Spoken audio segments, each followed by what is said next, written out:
یہ بات اب امام نسائی بتائیں گے. یہی روایت پیش کریں. اخبرنا اسحاق بن ابراہیم قال اخبرنا معاذ بن هشام قال حدثني ابي عن عامر بن الاحول عن مكحول عن عبد الله بن محيليس. دیکھ لیں یہی کافی اوپر بھی ہیں. مكحول عن عبد الله بن محيليس یہی نیچے بھی ہیں. عن ابي محذور رضی اللہ عنہ قال علمني رسول الله صلی اللہ علیہ وسلم الاذان فقال. وہ 19 الفاظ کون سے آپ دیکھ لیں جو انہوں نے سکھائے. اللہ اکبر اللہ اکبر اللہ اکبر اللہ اکبر. اشهد ان لا اله الا الله اشهد ان لا اله الا الله اشهد ان محمد رسول الله اشهد ان محمد رسول الله. ثم يعود فيقول اشهد ان لا اله الا الله اشهد ان لا اله الا الله اشهد ان محمد رسول الله اشهد ان محمد رسول. وہ 4 الفاظ اضافی اشهد ان لا اله الا الله دوبارہ مکرر کہا 2 مرتبہ, پھر دوبارہ اشهد ان محمد رسول اللہ دوبارہ مکرر کہا 2 مرتبہ.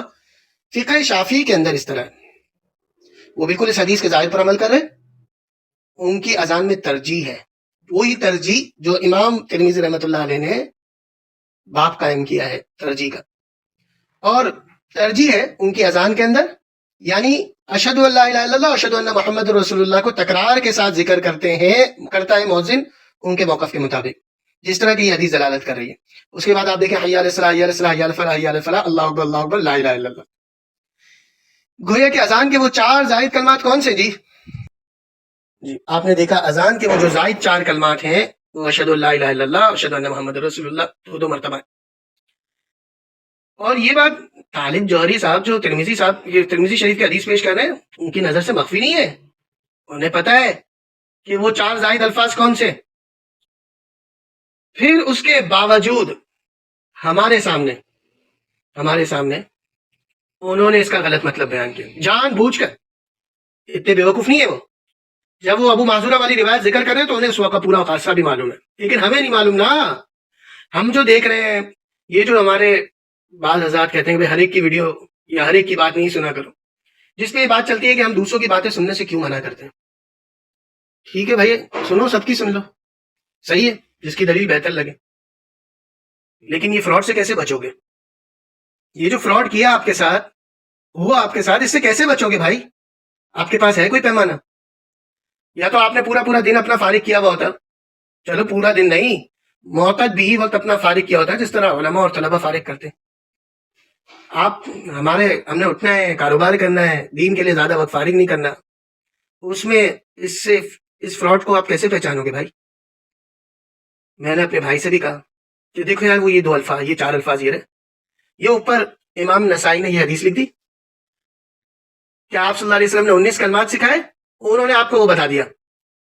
آپ حیران پریشان کہ 4 کلمات یہ تو شیعوں والے آگے, ہم نے تو آج تک سنیوں سے سنے نہیں. اس کے نیچے وہ 4 کلمات کی وضاحت ہے,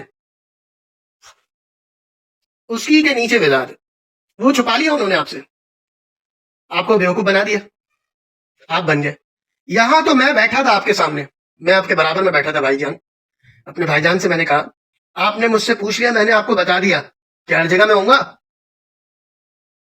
تو بھائی سب کی سننی ہے, آپ سب کی سن لو بھائی. اگر آپ کو ابھی بھروسہ نہیں ہے آپ سب کی سنو, لیکن آپ کا ضرور ایسے بندے سے گہرے دوست سے تعلق ہونا چاہیے جس پہ آپ کو تسلی بھی ہو, اطمینان بھی ہو. دوست ہو آپ کا, اپنے بڑے سے آپ ہر بات شیئر نہیں کر سکتے.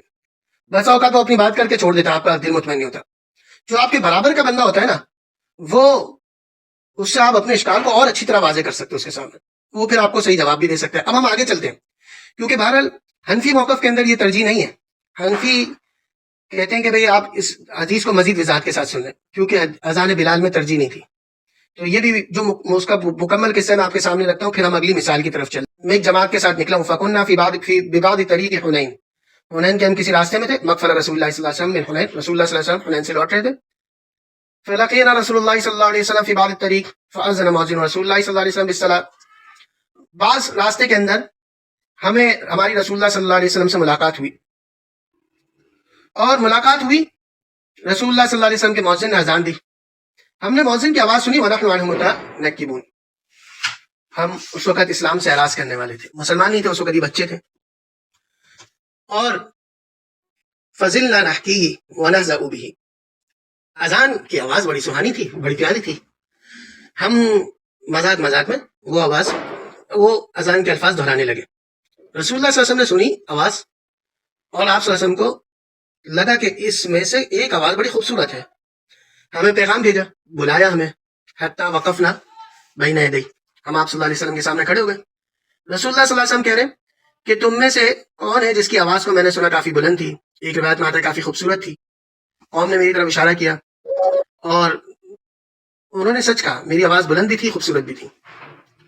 تو مجھے انہوں نے روک لیا، آپ صلی اللہ علیہ وسلم نے مجھے روک لیا اور آپ صلی اللہ علیہ وسلم نے کہا کھڑو اور نماز کی اذان کرو. میں کھڑا ہوا، رسول اللہ صلی اللہ علیہ وسلم مجھے الفاظ بتاتے جاتے اور میں کہتا جاتا. وہ الفاظ کیا تھے؟ دیکھ لیں بھائی، دوبارہ دیکھ لیں، اس کے اندر وہ حی علی خیر العمل اشہد ان علی ولی اللہ تو نہیں ہے، کہیں چیک کر لیتے، ہو سکتا ہے ہو طالب جوہری صاحب صحیح بول رہے ہو. اب دیکھ لیتے ہیں، انہوں نے ہمیں ٹوپی پہنائی ہے کہ حق بتایا. دیکھتے ہیں جی.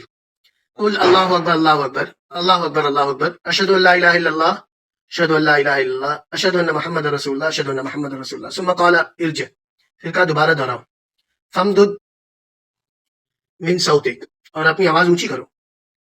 احناف کہتے ہیں کہ دراصل یہ چونکہ ابھی مسلمان نہیں ہوئے تھے تو اشہد ان لا الہ الا اللہ اشہد ان محمد رسول اللہ یہ تو ان کے عقیدے کے مطابق نہیں تھا، تو انہوں نے اس کو ذرا ڈر کے کہا، ہلکی آواز میں کہا. تو آپ صلی اللہ علیہ وسلم نے ان کے سینے پہ ہاتھ رکھا، جس کی وجہ سے ان کا سینہ کھل گیا اور پھر انہوں نے زور سے یہ الفاظ دوبارہ کہے. یہ ترجیح نبی پاک صلی اللہ علیہ وسلم نے اس لیے کروائی ہوگی کیونکہ ہمیں اذان بلال میں ہی نہیں ملتی. پھر اس کے بعد یہ حی علی الصلاۃ حی علی الفلاح اللہ اکبر لا الہ الا اللہ.